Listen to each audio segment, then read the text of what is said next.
Prezados irmãos e amigos, graça e paz, aqui estamos pela graça de Deus mais uma vez, com mais um estudo bíblico, mais uma consideração da palavra de Deus sobre um assunto, como você observou pelo título, importantíssimo, um assunto urgente. Por que urgente?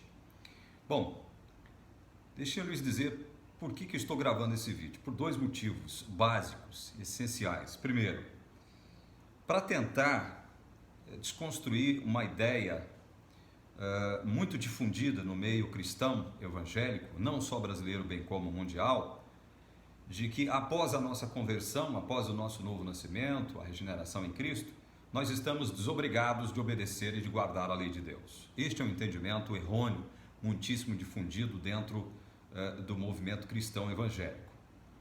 Ou seja, para muitos cristãos, a lei foi abolida. Não estamos mais sob a obrigatoriedade de obedecer às suas ordenanças. Aquilo que ela nos ordena, aquilo que ela nos orienta a fazer.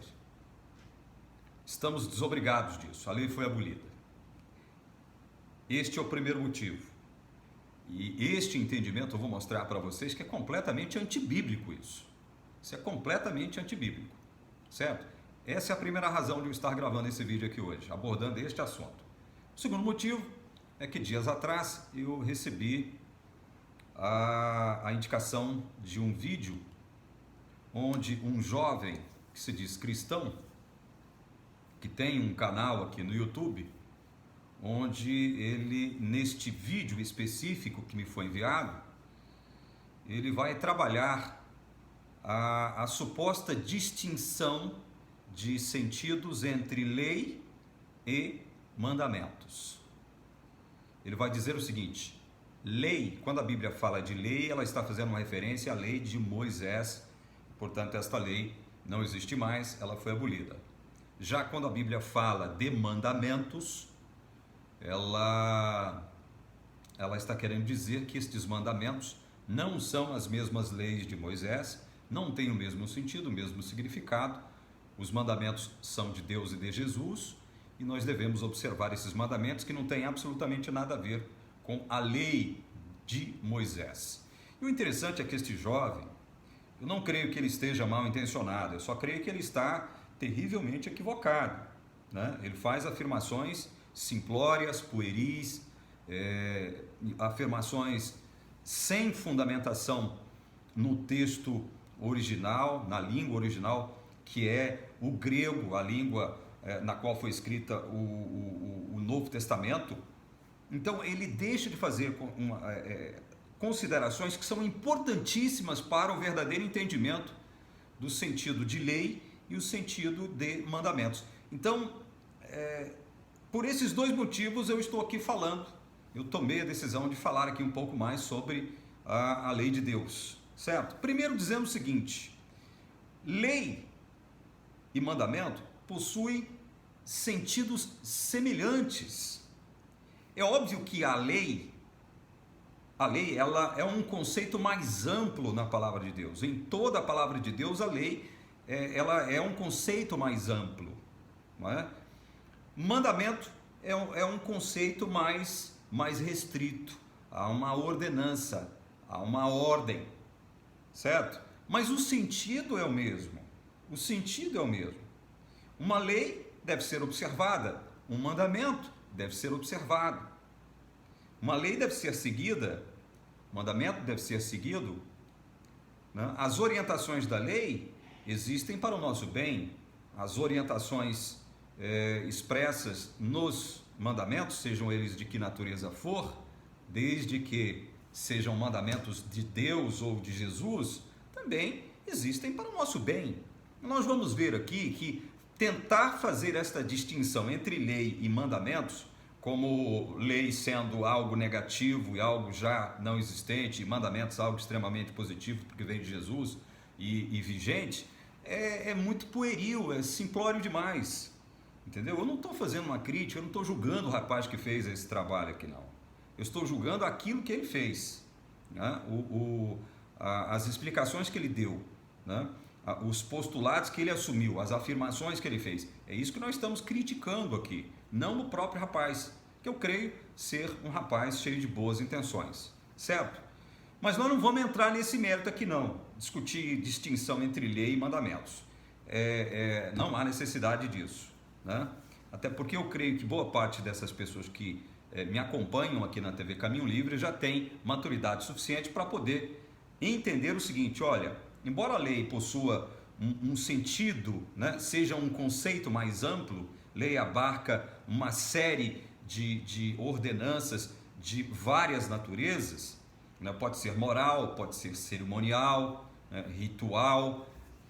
Mandamentos, os mandamentos, embora sejam conceitos mais circunscritos a determinados temas, a determinadas ordenanças, não foge muito, a lei não foge do sentido de mandamento, né? São coisas semelhantes, são coisas em muitos aspectos iguais, não há como diferenciar a lei de mandamento. Então é bobagem a gente entrar nessa discussão. Outro erro do rapaz foi querer desconstruir essa ideia de que a lei de Moisés é algo positivo e extremamente negativa, somente nos escritos de João, né? Ele procura trabalhar os seus postulados somente nos textos de João, o Evangelho de João, as epístolas de João e até mesmo o livro do Apocalipse. Então, basicamente são esses os dois motivos que me levaram a fazer esse vídeo aqui hoje, tá bom? Primeiro, o fato de haver no seio cristão evangélico pessoas que dizem que a lei foi abolida ou os mandamentos foram abolidos, né? E haver também gente que procura fazer uma distinção entre lei de Moisés e mandamentos de Jesus, né? Não se deve fazer esse tipo de distinção, porque, como eu acabei de dizer aqui agora, se você vai nos originais gregos, você vai perceber que o sentido para o qual aponta o nomos, que é normalmente o nome que se dá àquilo que é traduzido no português como lei, né? Nomos, ou nomoi, ou nomon, tanto faz, é o mesmo sentido para em lei. Eu procurei anotar aqui o sentido de, não o sentido, né, mas no grego, tá aqui. A lei, nomos, nomoi, nomon e mandamentos no grego, existem 3 expressões que são as mais utilizadas: entolê, entolás, entolen. Entolê, entolás, entolen. Então, nomos e entolê possuem sentidos basicamente iguais, tá? Apontam para o mesmo rumo. São obrigações que pesam sobre nós ainda, certo? Não, veja bem, não como condição de salvação, certo? É bom deixar isso bem claro. Não como condição sine qua non haverá salvação. Não é nesses termos que eu vou discutir a lei aqui agora. Outra coisa que existe no meio cristão é o seguinte: normalmente, estas pessoas que afirmam que a lei foi abolida, elas dão muita ênfase à graça, obviamente em detrimento de uma lei que supostamente não existe mais. Então a ênfase ela fica exageradamente focada sobre a graça de Deus, sem lei, entendem? Existe esse lado obscuro por parte de alguns movimentos e denominações cristãs evangélicas, não só no Brasil, bem como no mundo, né? A ênfase exagerada sobre a graça em detrimento de uma lei que para eles não existe mais. Por outro lado, né, navegando num outro extremo, existe o que eu conheci muito bem, porque eu fui adventista, existe a demasiada ênfase sobre a lei em detrimento da graça. Não estou dizendo com isso que a igreja adventista não admite a graça, não é isso que eu estou dizendo, não estou dizendo essa bobagem. Eu estou dizendo que a igreja adventista, a teologia adventista, ela enfatiza exageradamente a lei em detrimento da graça. Quem é adventista sabe que eu não estou mentindo, quem é adventista sabe que esta é a realidade da teologia adventista, certo? Então há aqui estes dois polos. Muitos cristãos navegam em um extremo ou no outro extremo, 8 ou 80, né? Ou então lei não existe e a ênfase recai exageradamente sobre a graça, ou então, por outro lado, como é o caso da Igreja Adventista, da teologia adventista, uma ênfase exageradamente sobre a lei em detrimento de pouca ênfase na graça de Deus e até um entendimento equivocado sobre graça de Deus por parte da teologia adventista. Há esses dois extremos, mas não é sobre estes dois extremos que eu vou tratar aqui hoje, certo? É óbvio que a gente acaba aqui ou ali tocando em aspectos da verdade de Deus que acabam influenciando ou servindo para ampliar o nosso entendimento a respeito de lei, certo? Mas vamos lá, vamos ler aqui um texto muito conhecido para servir de introdução das nossas considerações de hoje. Você que me acompanha sempre sabe que nós vamos para a Bíblia, né? Eu não fico aqui mascando nada, como se o que eu estivesse falando aqui saísse da minha mentalidade supostamente criativa, né?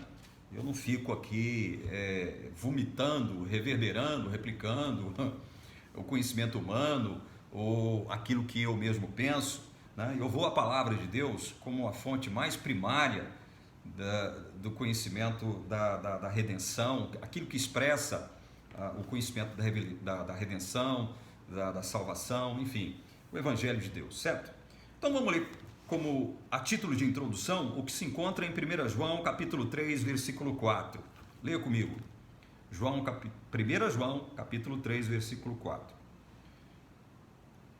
Todo aquele que pratica o pecado também transgride a lei, porque o pecado é a transgressão da lei. Texto muito conhecido. Todo aquele que pratica o pecado também transgride a lei. Você vê que o conceito de pecado aqui para João, ele não passa somente pela transgressão da lei. Ele não passa apenas pela tecnicalidade de chegar aqui e dizer o seguinte: olha, pecado é transgressão da lei, certo? É óbvio que pecado, ele é um conceito amplo, mas a essência do pecado, o foco do pecado está no quê? Na desobediência à lei de Deus. E olha, a vontade preceptiva do nosso Deus Santo, a quem nós professamos servir, está expressada nas leis. A vontade preceptiva de Deus se expressa através das leis, através dos mandamentos que Ele nos deixou. É bom que se diga isso. E mais ainda, esta vontade preceptiva de Deus, ela pode sim ser desobedecida. Não houvesse esta possibilidade, não haveria pecado. É simples, certo? Então, a vontade preceptiva de Deus pode ser desobedecida, ela pode ser resistida, e é o que nós vemos no mundo, né? No mundo de hoje. É lógico que nós percebemos em todas as fases do mundo que isso predominou, ou seja, o pecado predominou, a desobediência à vontade de Deus manifestada nos mandamentos também predominou. Eu estou falando que nós podemos ver isso hoje porque nós estamos vivendo hoje num mundo igual ao mundo de ontem, certo? Então é por isso que eu estou enfatizando que nós podemos ver isso hoje. Ou seja, o pecado, ele significa, tratando de trazer à tona aqui a lembrança de que ele é um conceito mais amplo do que apenas tão somente a transgressão de uma ordenança ou de uma lei, ele tem o sentido de ser uma rebeldia contra Deus. É uma rebeldia contra Deus. É um posicionamento que se opõe a Deus em todos os aspectos. Mas aí João vai dizer o seguinte: olha, mas a essência do pecado é que quando ele acontece, quando ele se concretiza na vida de quem quer que seja, a essência dele é o quê? É a transgressão da lei de Deus. É a transgressão de uma ordem expressa de Deus. Uma ordem que expressa a vontade de Deus, expressa nos mandamentos, nas ordenanças, nos preceitos de Deus, certo? Então João ele faz questão de deixar isso bem claro. Pecado é transgressão da lei, para não complicar as coisas. Pecado é transgressão da lei. Bom, tendo isso em mente, que pecado é transgressão da lei, Vamos analisar aqui agora 4 textos. São 4 textos que recebem uma interpretação equivocada por parte de muitos cristãos evangélicos, não só no Brasil, bem como no mundo, como eu acabei de afirmar aqui agora. Vamos ler primeiro aqui o texto de Gálatas. Vamos para Gálatas. Acompanhe comigo aí o texto bíblico. Gálatas, capítulo 3, versículos 24 e 25. Acompanhe comigo. Gálatas, capítulo 3, 24 e 25. São textos que recebem uma interpretação equivocada por parte de muitos cristãos evangélicos. Olha aqui. Isso para dizer o seguinte: olha, a lei foi abolida. Não estamos mais sob a obrigação de guardar lei alguma. Ok, então vamos lá. Gálatas 3, 24 e 25. De maneira que a lei nos serviu de aio para nos conduzir a Cristo, a fim de que fôssemos justificados por fé. Mas, tendo vindo a fé, já não permanecemos subordinados ao aio. Esse texto é muito forte, né? Aparentemente, se você analisá-lo na superfície, ele vai dar razão a estes que dizem o seguinte: olha, não estamos mais subordinados à lei. E leia aqui, Paulo faz uma analogia e considera lá como aio. A palavra grega para aio aqui é o paidagogos. É uma espécie de instrutor, de tutor. Aquela figura humana que instrui o menino, que instrui a criança no caminho em que ela deve andar. É um professor, uma espécie de professor, tutor, alguém que segura na mão da criança e a conduz pelo caminho do bem, certo? O caminho da obediência aos pais, aos costumes, à tradição, às leis de Deus. Então, em suma, era a tarefa do paidagogos, do aio. E Paulo está dizendo que a lei nos serviu de aio para nos conduzir a Cristo, para sermos justificados pela fé. Mas, sobrevindo a fé, já não estamos mais subordinados ao aio. Ele diz isso aqui. Aí, alguns cristãos evangélicos, de posse desse texto, sem considerar o contexto em que Paulo disse isso aqui, vai dizer o seguinte: está vendo aqui? A lei foi abolida, nós não estamos mais subordinados à lei que Paulo chama aqui de aio. Não estamos mais subordinados ao aio. Então, a lei para nós não existe mais. Eu estou em Cristo, acabou esse negócio de lei. Eu já possuo fé em Jesus, eu estou em Jesus, não estou mais subordinado ao aio. É interessante esse entendimento, né? Porque nós vamos ver as implicações, vejam só, nós vamos trazer à baila agora as implicações de se assumir isso, de que a lei foi abolida, de que eu não estou mais sob a obrigação da lei de Deus. As implicações são as mais terríveis e espantosas que possam existir, certo? Bom, deixando isso de lado aqui agora, deixando esse texto de lado, vamos para mais 3 textos que aparentemente dão suporte, dão base para a afirmação de que a lei foi abolida. Vamos lá?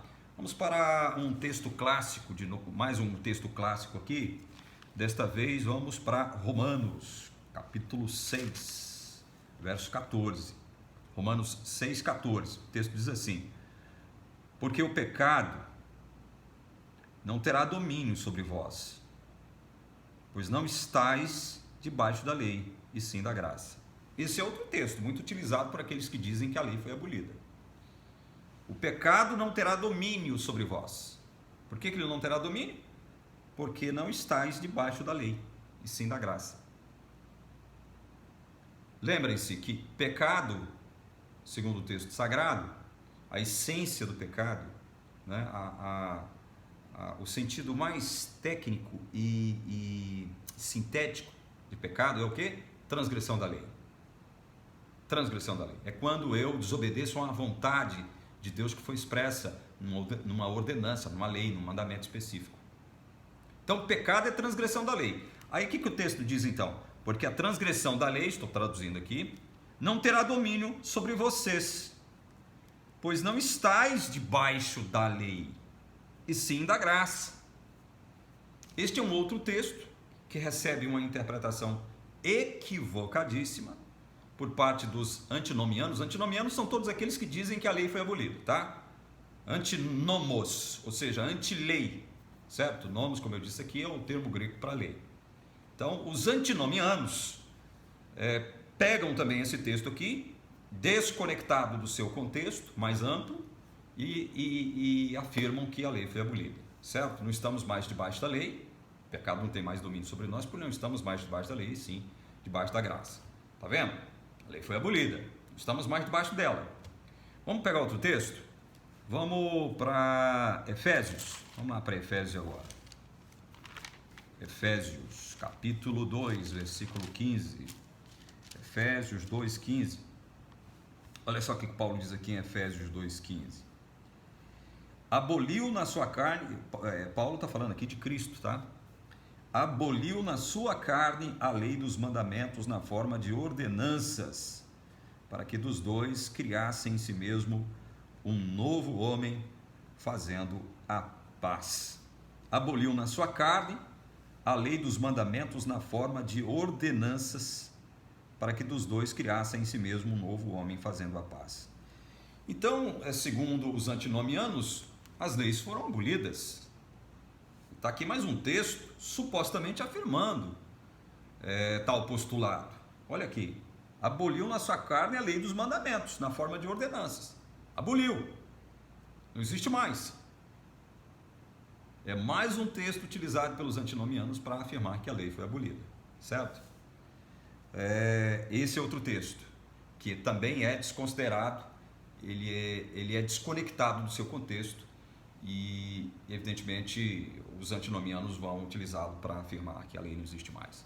Vamos para o último texto que eu quero mostrar para vocês aqui agora, que é muito utilizado pelos antinomianos para afirmar que a lei foi abolida. Colossenses.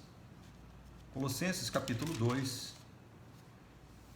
Vamos aqui direto no versículo 14, porque é um versículo que aparentemente vai, né, ao encontro daquilo que os antinomianos dizem. Colossenses 2,14. Está falando sobre o papel e sobre os benefícios e sobre o que Cristo fez em nosso favor. E uma das coisas que Cristo fez está aqui no verso 14. Tendo cancelado o escrito de dívida que era contra nós e que constava de ordenanças, o qual nos era prejudicial, removeu-o inteiramente, encravando-o na cruz. Então, os antinomianos também vão pegar esse texto aqui, desconectado do seu contexto, para afirmarem que esse escrito de dívida, que constava de ordenanças, o qual nos era prejudicial, foi removido. Cristo pregou na cruz. Ou seja, foi abolido, ele não existe mais, não estamos mais sob a obrigação de obedecer ou de sermos orientados por esse escrito de dívida que consistia de ordenanças.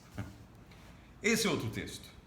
Então, basicamente, eu não quero lacrar esse assunto, basicamente estes são os 4 textos utilizados pelos antinomianos para afirmar que a lei foi abolida. A lei não existe mais. A lei deixou de existir, nós não estamos mais sob a obrigação da lei. Agora percebam que, com exceção do texto de João, que nós lemos no início da nossa fala aqui, todos os demais textos que eu li, que são os textos utilizados pelos antinomianos para dizer que a lei foi abolida, são da lavra de Paulo, são de autoria do apóstolo Paulo, certo? Apóstolo dos gentios. Vamos ver o que Paulo fala sobre a lei em Romanos? Vamos considerar algumas coisas que ele fala sobre a lei em Romanos? Vamos lá então. É para você ver o seguinte, olha, se os antinomianos estão certos, se eles estiverem certos, nós vamos ter que aceitar a afirmação de que Paulo foi contraditório, Paulo foi inconsistente, Paulo foi incoerente em muitas ocasiões quando ele falou da lei, certo? Por que eu estou dizendo isso? Vamos ler os textos que eu me proponho a ler com vocês agora? Então abra aí em Romanos, vamos ler primeiro Romanos capítulo 3, Romanos capítulo 3.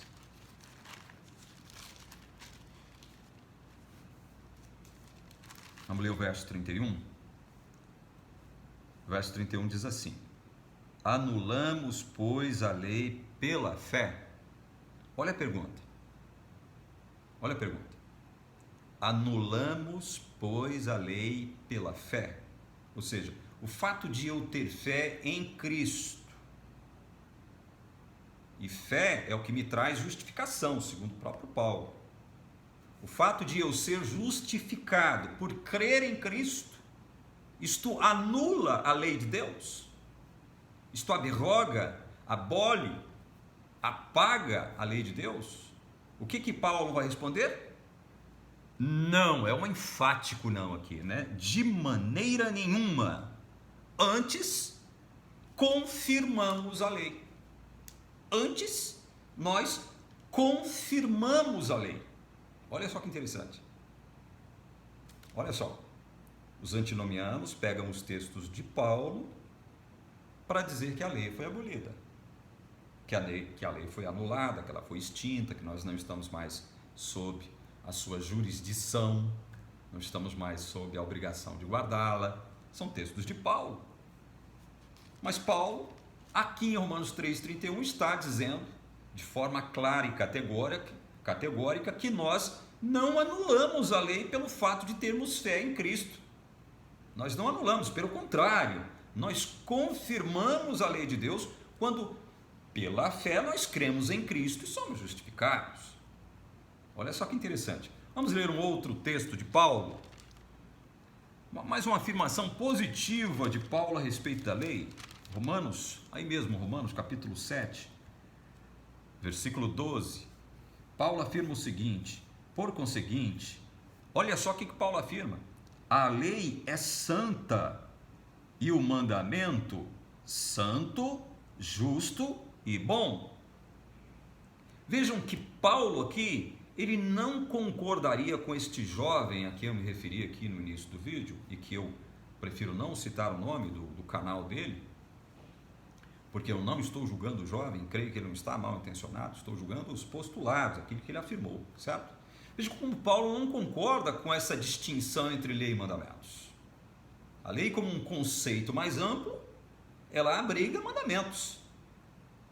Mandamentos são as ordens de Deus, a vontade preceptiva de Deus se expressa nos mandamentos, expressa em leis específicas.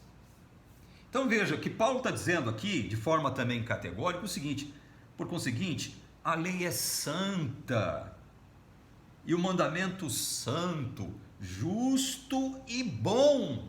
Olha só que afirmação interessante essa de Paulo. Será que Paulo, primeiro, poderia dizer o seguinte: nós não anulamos a lei pela fé? Segundo, a lei é santa, o mandamento santo, justo e bom. Como é que algo que é santo, justo e bom poderia ser abolido ou anulado? Entendem? Entendem? Estão começando a entender aí o imbróglio? Vamos ler outro mandamento, vamos ler outros textos. Está aqui mesmo em Romanos capítulo 7. Olha o verso 13. Acaso o bom se me tornou em morte? De modo nenhum. Pelo contrário. O pecado, o que é pecado? Transgressão da lei. O pecado, para revelar-se como o que? Pecado, transgressão da lei. Por meio de uma coisa boa. Olha só, que coisa boa é esta? A lei, mandamento. Por meio de uma coisa boa, causou-me a morte, a fim de que pelo mandamento se mostrasse sobremaneira maligno. Então Paulo, mais uma vez, está dizendo o seguinte, que a lei é boa. Por meio de uma coisa boa. Olha só, interessante. Acaso se me tornou em morte, o bom se me tornou em morte, porque ele chamou a lei de boa. E aqui ele repete de novo, por meio de uma coisa boa, né, o pecado causou-me a morte. Então veja, Paulo está chamando aqui a lei, o mandamento, a lei de boa, o mandamento de bom. Será que Paulo poderia chamar algo de bom, algo que já foi anulado, algo que já foi abrogado, algo que já foi extinto? Olha o verso 14. Porque bem sabemos que a lei é espiritual. Olha esta afirmação aqui, irmãos. Parem e procurem assimilar tudo que está implícito aqui nesta afirmação. A lei é espiritual, ou seja, ela provém de Deus. Por isso ela é santa, justa e boa. A lei é espiritual. Como é que eu posso dizer que algo espiritual, algo proveniente de Deus, do ser de Deus, algo associado ao ser de Deus, ao caráter santo do nosso Deus, como é que eu posso dizer que esse algo foi anulado? Como é que eu posso dizer que algo espiritual já não existe mais? Algo que vem de Deus para nós. A lei, diz Paulo, é espiritual. Eu, todavia, sou carnal, vendido à escravidão do pecado.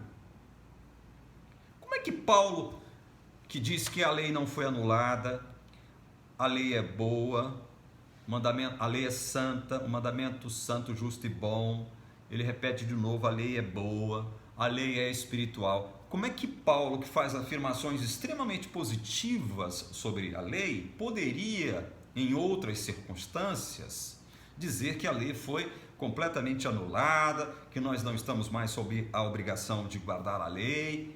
Ora, se é isto mesmo que Paulo disse em todas estas circunstâncias que nós acabamos de citar aqui, tanto em favor dos antinomianos como contra eles, Paulo então seria uma pessoa contraditória, incoerente e inconsistente.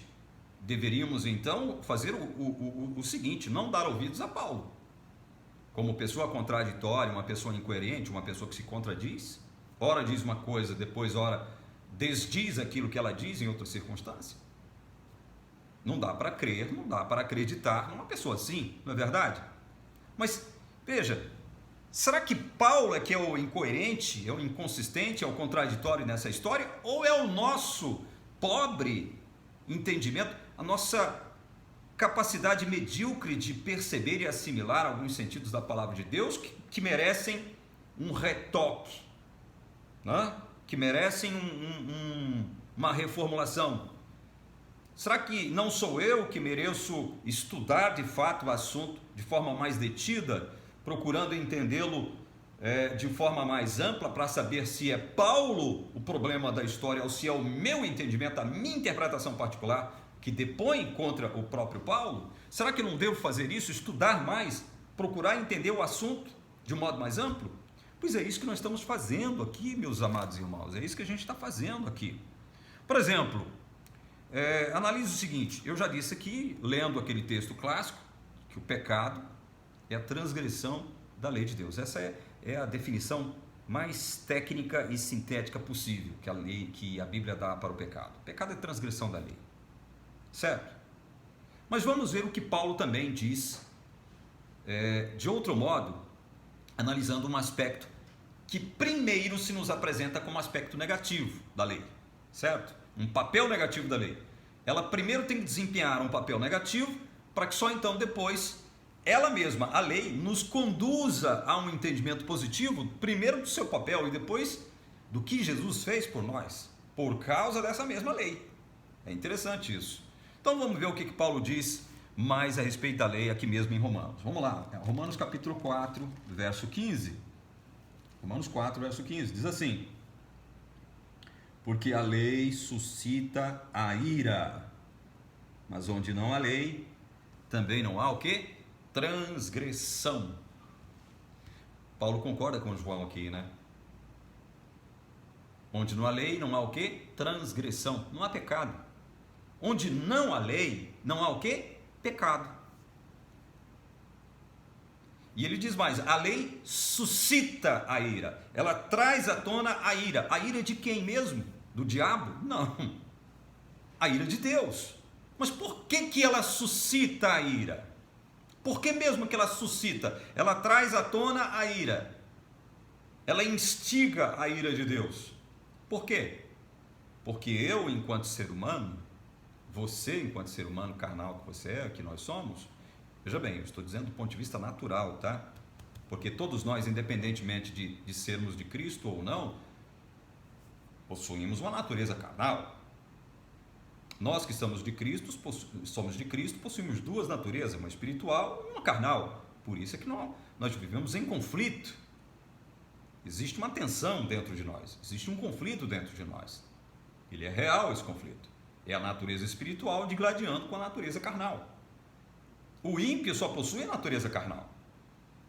De todo modo, veja bem, a lei suscita ira por quê? Porque a natureza carnal tende para a transgressão da lei, tende para a desobediência à lei.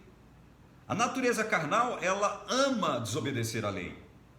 A tendência dela é gostar de desobedecer à lei. A tendência da carne é para o pecado. Ela ama o pecado, ela gosta do pecado. Ela gosta da transgressão da lei. É por isso que a lei suscita a ira de Deus.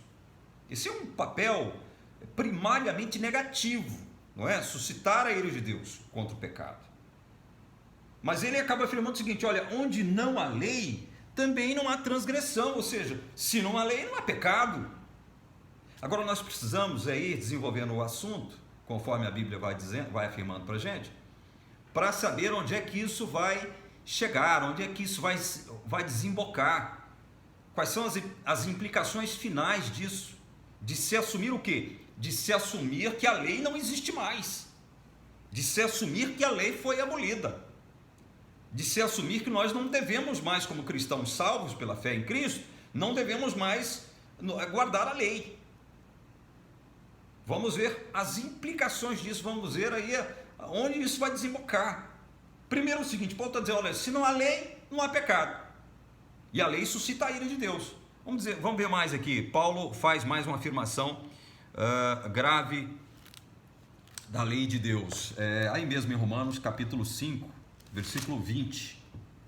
Sobreveio a lei para que avultasse a ofensa, mas onde abundou o pecado, superabundou a graça. Sobreveio a lei para que avultasse a ofensa, ou seja, o pecado. Então, sobreveio a lei, Deus nos deu a lei, para que a consciência, a percepção de pecado em nós e através de nós se ampliasse. Certo? Se ampliasse. Onde não há lei, não há pecado. E a lei sobreveio para que a nossa percepção de pecado se ampliasse, certo? Se agigantasse. A lei tem esse papel de suscitar a ira de Deus. A lei tem o papel de avultar as nossas ofensas, ou seja, trazermos a percepção correta de que os nossos pecados, ou seja, as nossas ofensas, são ofensivas a quem? A Deus. Então, isso ofende muito a Deus. Certo? Então, vamos considerando aí esses dois papéis da lei: suscitar a ira, avultar o pecado. Certo? Vamos ler outros textos aqui que eu anotei. Romanos capítulo 4, verso 13. Deixa eu ver se é isso mesmo. Não é Romanos 4, 13 não. Eu anotei errado aqui.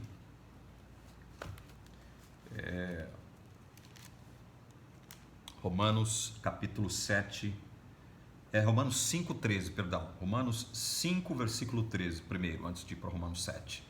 Romanos 5, 13 diz assim: porque até ao regime da lei havia pecado no mundo. Mas o pecado não é levado em conta quando não há lei. É óbvio que esse texto aqui faz parte de um contexto maior e de um assunto mais complexo, mais profundo. Eu quero ainda tratar desse assunto aqui, contido em todo o capítulo 5, mas vamos ficar com a última afirmação de Paulo aqui no versículo 13. Mas o pecado não é levado em conta quando não há lei. Basicamente a mesma afirmação que ele afirmou antes aqui no capítulo 4, verso 20, certo? Mas o pecado não é levado em conta quando não há lei. Ou seja, quando não há lei, não há pecado, certo? Onde não existe lei, não existe transgressão. Isso nós temos que observar. Agora sim, vamos para Romanos, capítulo 7, verso 8. Romanos, capítulo 7, verso 8. Paulo diz assim: mas o pecado, tomando a ocasião pelo mandamento, despertou em mim toda sorte de concupiscência, porque sem lei está morto o pecado. Mais uma afirmação interessante, que vai ali no mesmo rumo das demais afirmações que são precedentes. Sem lei, olha só, está morto o quê? Sem lei está morto o pecado. Sem lei está morto o pecado. Ou seja, sem lei, o pecado não existe mais. Observe isso. Sem lei, o pecado não existe. Sem lei, a transgressão não existe. Onde não há, como diz aqui no capítulo 5, verso 13, mas o pecado não é levado em conta quando não há lei. Quando não há lei, o pecado não é levado em conta. Não há lei para determinar aquilo que é pecado ou não. Então o pecado não é levado em conta. Certo? Nós temos que entender isso, meus irmãos. E entender mais ainda as implicações do que Paulo está afirmando aqui. Agora vamos analisar, vamos confrontar, vamos coligir as afirmações dos antinomianos, aqueles que afirmam que a lei foi abolida e não existe mais, com isso que Paulo está dizendo aqui. Muito bem. Os antinomianos vão afirmar o seguinte: bom, a lei foi abolida, não existe mais. Não estamos mais sob a obrigação de guardar a lei. Bom, se a lei foi abolida, o que não existe, segundo esses últimos três textos que nós lemos do apóstolo Paulo aqui? Se a lei foi abolida, o que não existe mais? O que não existe mais? Não existe mais o quê? Eu estou dando um tempo para você raciocinar. Não existe pecado. Se a lei foi abolida, segundo o que Paulo nos disse aqui nesses últimos 3 textos que nós acabamos de ler, pecado não existe mais. Onde não há lei, não há pecado. O pecado não é levado em conta quando não há lei. Onde não há lei, não há transgressão. Se a lei foi abolida, como afirmam os antinomianos, não há mais pecado. Ou seja, eu posso fazer o que eu bem entender da minha vida. Mesmo eu sendo uma pessoa que professa crer em Jesus, o nosso Cristo, o nosso Salvador, que me salvou justamente da maldição da lei, da maldição do pecado. Eu posso fazer o que eu quiser, porque eu estou afirmando que a lei foi abolida. Se a lei foi abolida, eu posso fazer o que eu quiser. Veja, não amar a Deus não será pecado. Não adorar ídolos não será pecado. Aliás, perdão, não amar Deus será um pecado. Amar a ídolos, adorá-los, não será pecado. É o contrário, né? Tomar o santo nome de Deus em vão, também o quê? Não será pecado. Aí os adventistas ficam afoitos quando se aproxima aqui do 4º mandamento, né? Eu quero ver o que ele vai dizer do 4º mandamento, do sábado. Como eu já tratei, eu já gravei, se não me engano, 8 ou 9 vídeos falando especificamente sobre o sábado aqui, eu estou muito tranquilo, muito livre para falar o que eu vou falar agora, né? Muito tranquilo, muito livre. Se o sábado apontava para aquilo que Jesus conquistaria para nós, devolvendo-nos a perfeição edênica, o descanso edênico, que primeiro ele nos concedeu lá no Éden, se o sábado apontava para isso, para a obra que Cristo faria, para nos devolver o Shabá eterno, aquele descanso com características edênicas, se o sábado apontava para isso, então veja bem, eu não posso dizer que o sábado foi abolido porque Jesus assimilou o sábado em si mesmo. Jesus é o nosso sábado, Jesus é o nosso descanso. Ele diz o seguinte: olha, vinde a mim todos vós que estáis cansados e sobrecarregados. Jesus não diz o seguinte: olha, vão e guardem o sábado. Ele não diz isso. Aliás, nem Jesus, nem os apóstolos ordenaram a guarda do sábado. Isso é um fato, tá, gente? Eu não quero entrar na discussão do sábado aqui agora, eu só estou citando o sábado por uma questão de lógica aqui, porque o sábado está lá no decálogo, no centro do decálogo, né? Era um mandamento que obrigava os israelitas, porque o sábado foi dado para Israel, o sábado foi dado para Israel e obrigava os israelitas a cessarem todas as suas obras. Vocês não vão fazer absolutamente nada. Olha só como a questão da salvação pela lei e salvação pela graça através da fé estava implícita nessa questão do sábado. Vocês não vão fazer absolutamente nada, porque o que Deus fez, a obra de Deus, que Deus já fez, evidentemente que Deus na época prometeu a obra, e tudo que Deus promete Ele cumpre, né? Portanto, uma promessa de Deus, ela já está, do ponto de vista divino, cumprida. É Deus falando o seguinte no sábado: olha, eu não aceito nenhuma obra de vocês, porque a obra que era necessária para restaurar vocês, aquele descanso edênico que vocês perderam por conta do pecado, eu já fiz essa obra. Eu reiniciei a obra de restaurar vocês, eu reiniciei a obra, eu reiniciei uma obra, e essa obra agora é de restauração, é de redenção, é de salvação. Então vocês não façam nada, para que vocês se lembrem o seguinte, que quem faz a obra agora, que irá salvá-lo, sou eu, não é vocês. Então parem, descansem, não façam absolutamente nada. Então, vejam bem, é nesse aspecto que eu digo, é nesse aspecto e somente nesse aspecto que eu digo o seguinte: o princípio sabático não foi abolido porque ele está inserido em Cristo, em Jesus. Jesus assumiu isso para si. Ele não diz: vão lá e guardem o sábado, vocês que estão cansados e oprimidos. Não, vinde a mim. E é isso que eu estou fazendo hoje. Eu vou a Jesus. Eu não fico guardando o sétimo dia da semana. Agora, se você quer guardar o sétimo dia da semana, se você acha que guardar o sétimo dia da semana é importante, vai fazer bem para você, continue guardando, não é pecado. Como disse um pastor presbiteriano em debate com o professor Leandro Quadros, tempos atrás, lá na RIT. Né? Eu não vejo desse modo. Respeito a opinião dos dois, mas não vejo desse modo. Certo? Então voltemos à análise bem sintática do sentido dos mandamentos. Se não há lei, não há pecado. Então, quer dizer, eu não preciso amar a Deus, porque isso não significa pecado. Eu não preciso, eu posso ter vários deuses na minha concepção, pode existir uma infinidade de deuses, né? Eu posso crer num panteão de deuses, né? Isso não vai significar pecado.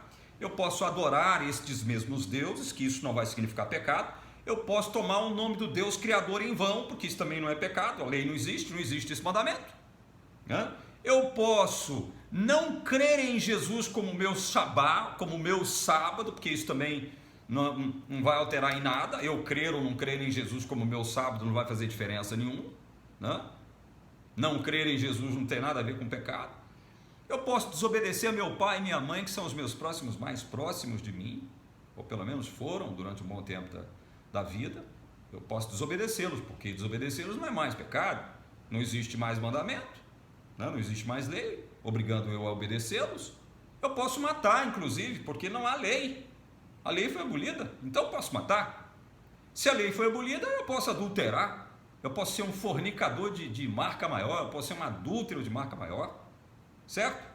Se a lei não existe, então eu posso ser adúltero, porque a lei que regula a relação sexual entre homem e mulher não existe mais. Né? Eu posso ser também o que? Um ladrão, porque não existe mais o mandamento não furtarás. Né? Não existe mais, então eu posso roubar, posso meter a mão no que é alheio, que não tem problema nenhum. Posso inclusive produzir falso testemunho, porque não existe lei contra isso, o falso testemunho. Eu posso emitir falsos testemunhos à vontade, porque isso não é pecado, não existe lei. Por último, eu posso cobiçar o que eu quiser, inclusive a mulher do próximo, o tesouro do próximo, porque isso não é pecado, não existe lei, a lei foi abolida. Então você parou para analisar as implicações de se afirmar que a lei de Deus não existe mais? Parou para analisar as implicações de tudo isso? As implicações são terríveis. Quando eu afirmo que não, pelo fato de eu ter crido em Jesus, pelo fato de eu ter sido justificado pela fé em Jesus, quando eu afirmo que não existe mais lei, Eu não estou fazendo uma afirmação conforme a mente do Senhor a quem eu professo servir. Eu estou fazendo uma afirmação conforme a mente do diabo. É o espírito do anticristo que eu estou manifestando quando eu digo o seguinte: a lei foi abolida. Comamos e bebamos e façamos qualquer coisa, porque a lei foi abolida, não existe mais nada de errado. Vamos roubar, vamos mentir, vamos desobedecer pai e mãe, vamos ser idólatras, vamos ser cobiçosos, vamos produzir um falso testemunho, vamos ser adúlteros à vontade, pequem à vontade. Aliás, façam o que vocês quiserem à vontade, porque não existe mais pecado. Se a lei foi abolida, não existe mais pecado. Se não há mais pecado, não há por que eu me arrepender de absolutamente nada. Já pensaram Jesus levando para o céu um bando de gente que pensa desse modo? O que seria o céu composto por gente assim? O que seria o céu? Uma Sodoma e Gomorra superior, celestial. Seria isso, Sodoma e Gomorra celestial. Porque tem gente, tem cristão que afirma que a lei foi abolida. Meus amigos, eu preciso encerrar esse vídeo já estourou o tempo há muito tempo. E evidentemente que eu não tenho como lacrar esse assunto com esse vídeo aqui, né? Eu não tenho como lacrar esse assunto da lei aqui. Vamos lá. Como entender então estes textos que os antinomianos tomam para afirmar que a lei foi abolida? Como entender isso? Na verdade, o que o apóstolo Paulo quis dizer, por exemplo, com Romanos 6,14, olha, o pecado não terá domínio sobre vocês porque vocês não estão mais debaixo da lei. Paulo não quis dizer que a lei deixou de existir. Paulo simplesmente disse que nós não estamos mais sob a condenação da lei. A lei não tem mais o poder de nos condenar por conta do que Cristo fez na cruz. A lei chega para mim e diz: você é pecador, você deve morrer eternamente. Não há nada que você possa fazer que vai fazer com que você mereça salvação. Você está condenado à morte. É isso que a lei diz para mim e para você. Você está perdido. Ou seja, existe um escrito de dívida contra você. E esse escrito de dívida só existe porque existia uma lei que diz que você é pecador. E Paulo, lá em Colossenses 2,14, diz o seguinte, que esse escrito de dívidas, que é o queirografon, consistia de ordenanças. Me mandaram um vídeo aqui do professor Leandro Quadros fazendo uma exegese do versículo 14 de Colossenses 2 aqui, afirmando que Paulo, quando afirma o Colossenses 2,14, ele não se refere à lei cerimonial nem à lei moral. Com toda a vênia possível, né, professor Leandro Quadros? Mais uma vez eu sou obrigado a discordar de Vossa Senhoria, porque ele diz que o queirografon consistia de dogmazim. Dogmazim vem do mesmo conjunto de palavras que significam uma mesma coisa. Dogma, dogmazim, dogma, dogmazim, dogmatizo. Todos apontando o quê? Para ordenanças, regras, normas. Especialmente aquelas regras e normas ligadas ao ritual do santuário. Regras e ordenanças cerimoniais. Aí entra circuncisão, entra o quê? Guardar festas, lua novas e o sabatom, inclusive a guarda do quarto mandamento, meu querido. É dogmazinho para Paulo aqui. Então não há como você simplesmente dizer o seguinte, olha, Paulo não está tratando aqui de dizer que a lei cerimonial ou a lei moral foram pregadas na cruz. Não, ele não está falando de lei aqui. Pelo amor de Deus, né, professor Leandro Quadros? Você é mestre em teologia para quê? Para distorcer a palavra? Você estava indo muito bem quando você falou do queirografon, né, que é uma palavra, é um apax legomena, ou seja, é um termo que só é utilizado aqui, e está correto, queirografon só é utilizado aqui em Colossenses 2,14, né? Você está correto quando você diz que o sentido do queirografon, o escrito de dívida aqui, é uma nota promissória, está correto. Mas por quê? O que existe por trás da nota promissória? Uma lei quebrada, meu querido. Uma lei quebrada. E que por conta desta lei moral quebrada, Cristo foi obrigado a constituir novas leis, agora de natureza cerimoniais, que apontavam para a sua graça. Então, meu querido, eu sou mais uma vez obrigado a discordar da sua exegese de Colossenses 2,14. Não é porque eu tenho implicação com relação a você, não. Eu sei que você é uma pessoa inteligente, professor Leandro Quadros. Sei que você é uma pessoa inteligente, muito bem articulada, um estudioso da palavra, né? Mas convenhamos, né? Você quer fazer uma exegese de um texto? Vá até o fim, trate de tudo aquilo que o texto comporta, né? Abriga ali no seu bojo. Bom, gente, para encerrar o vídeo, mas veja bem, eu não vou encerrar o assunto, eu prometo voltar aqui para trazer mais alguns aspectos dessa questão da lei.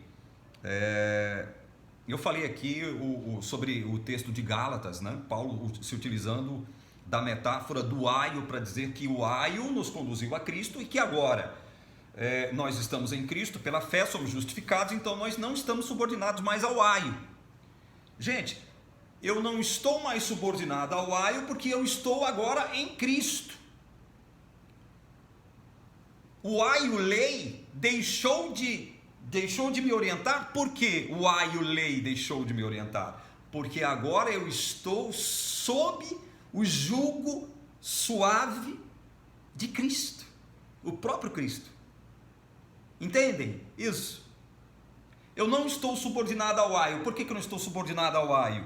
Significa que o aio deixou de existir? Não.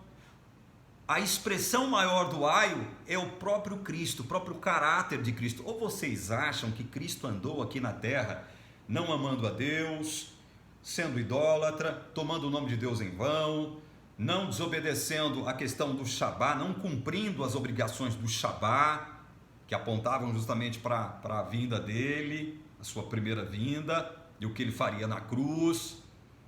Cristo desobedeceu isso? Claro que não, ele mesmo disse que cumpriu, e ele era Senhor do sábado. Será que Cristo andou desobedecendo pai e mãe?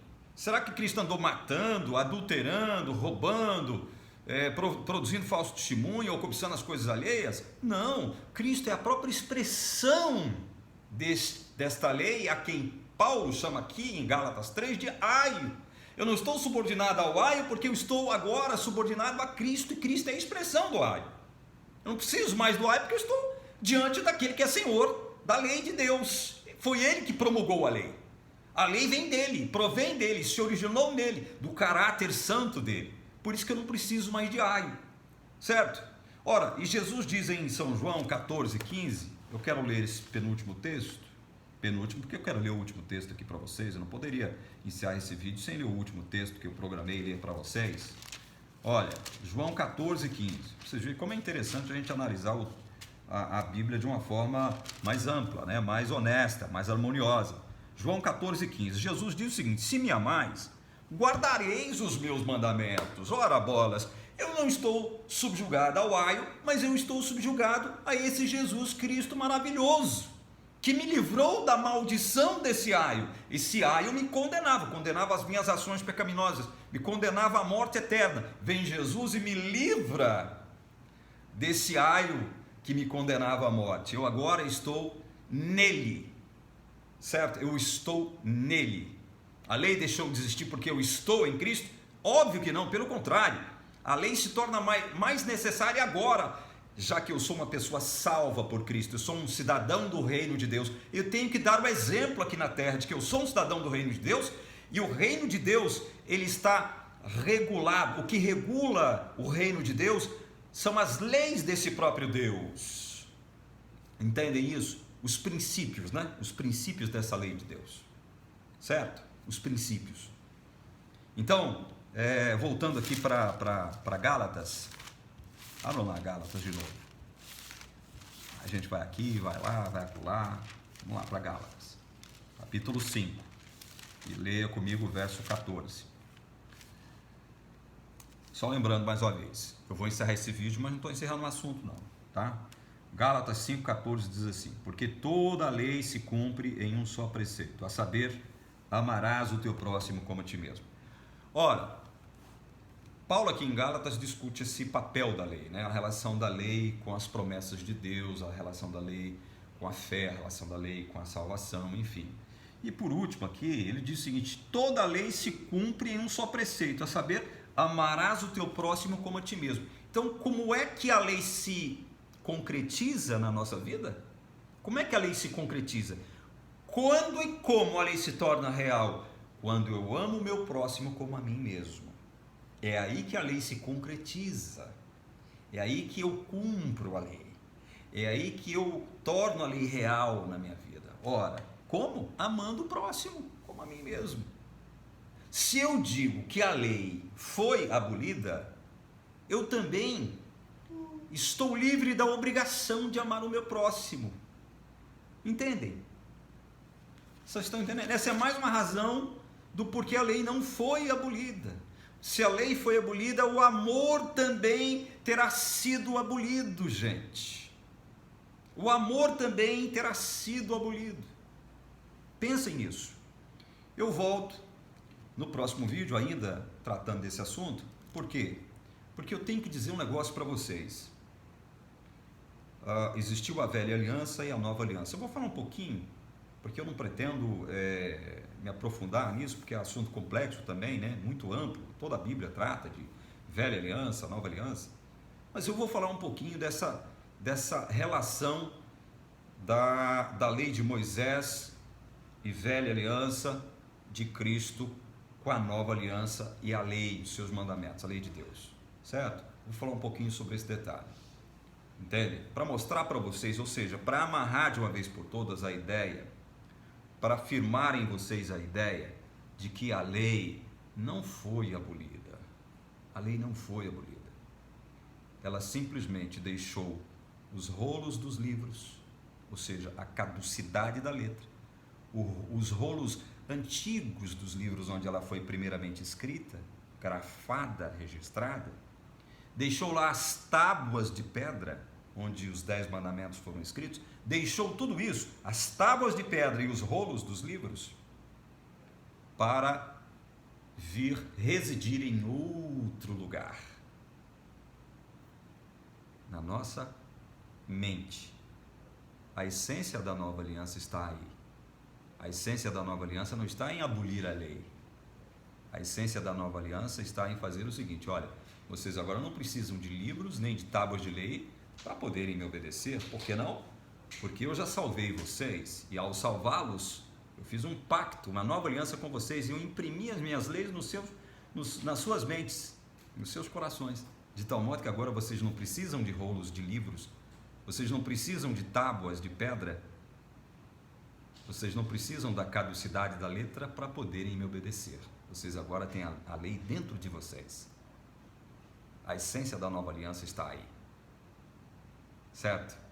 Ora, se a lei fosse abolida, por que Jesus colocaria a lei dentro de nós, se ela foi abolida? Por quê? E o que significa isso, a lei estar dentro de nós? Nós precisamos entender isso. Eu volto no próximo vídeo, tratando de mais alguns detalhes sobre o glorioso papel da lei de Deus, certo? Que Deus te abençoe, em nome do Senhor Jesus. Amém.